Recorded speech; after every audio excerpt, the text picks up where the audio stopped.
Why are American kids dying? It's not too difficult to see when you're in a different country.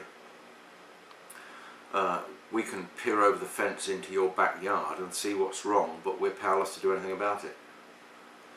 You have the head honcho, Barack Obama. He seems like a nice chap, and gay people generally thought he was a man who could and would bring about swift changes to improve their lives, but nearly 2 years down the line they're still waiting.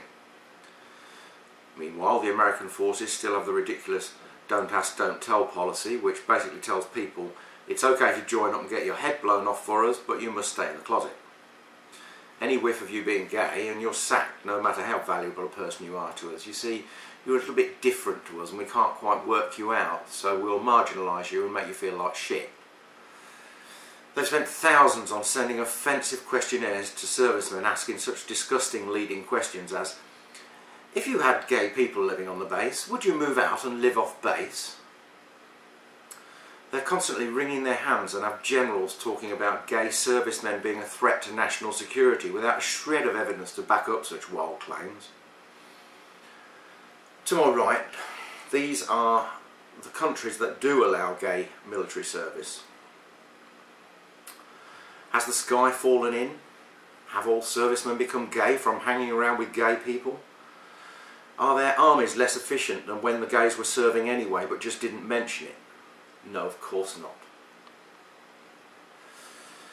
Gay liberation's come forward in leaps and bounds in my lifetime, but we're still not equal.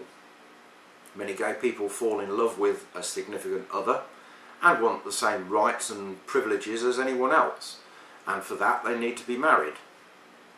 But they can't.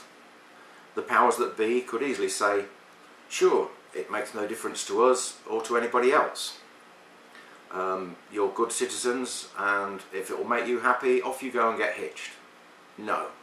Instead, there are groups of people running around screaming it will mark the end of the world, and the President himself is scratching his head and thinking, well, I don't want to seem unfair, so maybe sometime in the future we can let them have a piece of paper called a civil agreement and tell them it's just like being married. That might shut them up. That message alone tells people that gays are second-class citizens and as such shouldn't be treated the same as everyone else. This list shows the countries where gay marriage is legal and the ones where civil unions are performed. We still have some way to go to be called equal. Both these issues are in the news so regularly that it's impossible for the general population in the US, and everywhere else by the way, to miss. That means whole families, including children, can sit down with their hamburgers and cheese in front of their goggle boxes and be told by their own government that LGBT folks are lesser people and should be treated that way. Children are people too, forming their own thoughts and ideas about the world around them, and all over America they are soaking up the knowledge that gay people are worthless. This includes gay kids too, by the way. Those same families put on their Sunday best and toddle off to their places of worship just so their neighbours can point at them and say, now there's a good God-fearing family, as if that was something to be proud of.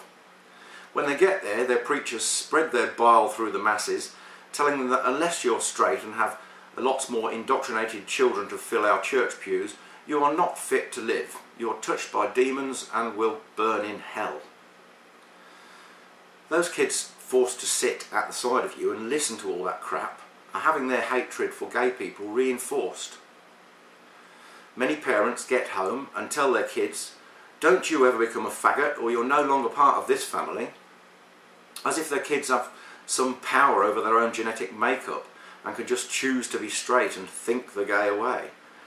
You are whatever you were born to be and shouldn't have to justify it to all and sundry just to get through the days. So what happens? You get little Mark, who's approaching puberty and realises that he feels different to all the kids. He's crap at football, doesn't like team sports, and would rather sit alone and read, draw or paint. He may hero worship some boy in his class without ever really realising why, but wishes he could be just like him. On reaching puberty, he has the sudden realisation that he actually has feelings for the other boy and deduces he has become part of that reviled group of people, the gays. But all of his life he's been told that it's a bad thing. His mind is in constant turmoil. He can't tell anyone how he feels because he'll be hated by them too, as much as he is hating himself right now. Down the street, Butch is on his way to school with all his cronies. He sees Mark as a weak kid and decides to have some fun. So he runs up and taunts Mark, calling him fag, perhaps throwing Mark's school books to the floor, maybe even punching and kicking him. The cronies don't want to lose favour with Butch, so they join in. Mark is beaten, bruised and feels useless. If only he was stronger and could stick up for himself, but he doesn't have that killer instinct that seems to be inherent in many males growing up. This is just one day in Mark's life. Now imagine the feelings of insecurity, the sense of not belonging, the constant taunting and bullying and nowhere to run, nowhere to hide. And it goes on for months, maybe even years. Mark is obviously gay. His parents try to ignore it and tell him to toughen up. His teachers are also maybe tainted by society's bigot brush, so they don't give a shit. They don't care if Mark is being beaten up and secretly would probably wish to join in. Mark reaches the point where he just can't stand his internal suffering any longer and just wants it to end. That's when he reaches for Daddy's gun, or the tablets, or the rope. Could it have been avoided? You're damn right it could. Joseph Goebbels, Hitler's propaganda minister, in an effort to dehumanise Jews, made films where he interspersed Jews with rats.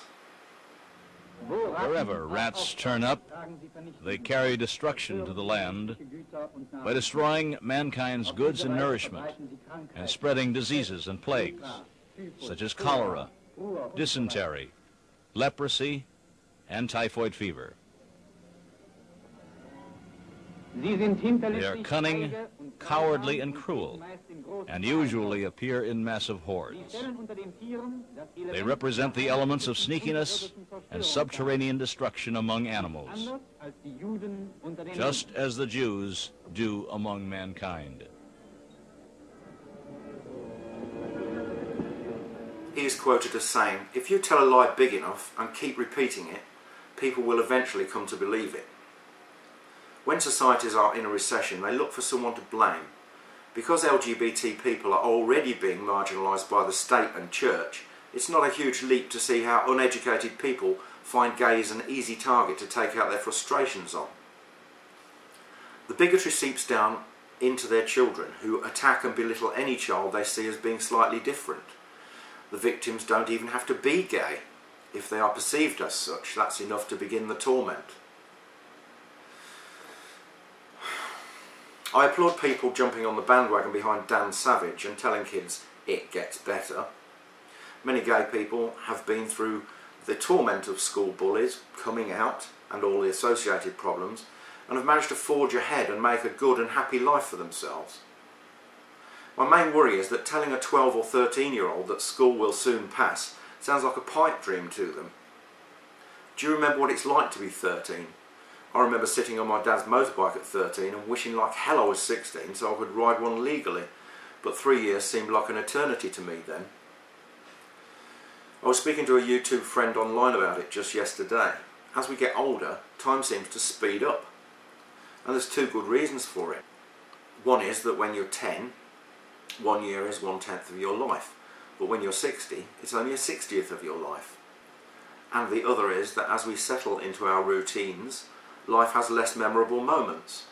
The daily grind is the same, and so our minds don't remember each day. We only remember high days and holidays. When asked to look back on what we did at a certain age, we haven't a clue. But to a 13-year-old who is suffering from bigotry and bullying, every day is a milestone to get through. So yes, if the It Gets Better campaign saves even one life, it's been worth it. But it's a sticking plaster on an open wound. America needs to look a lot longer and harder at the real reasons kids are suicidal and start to deal with them quickly.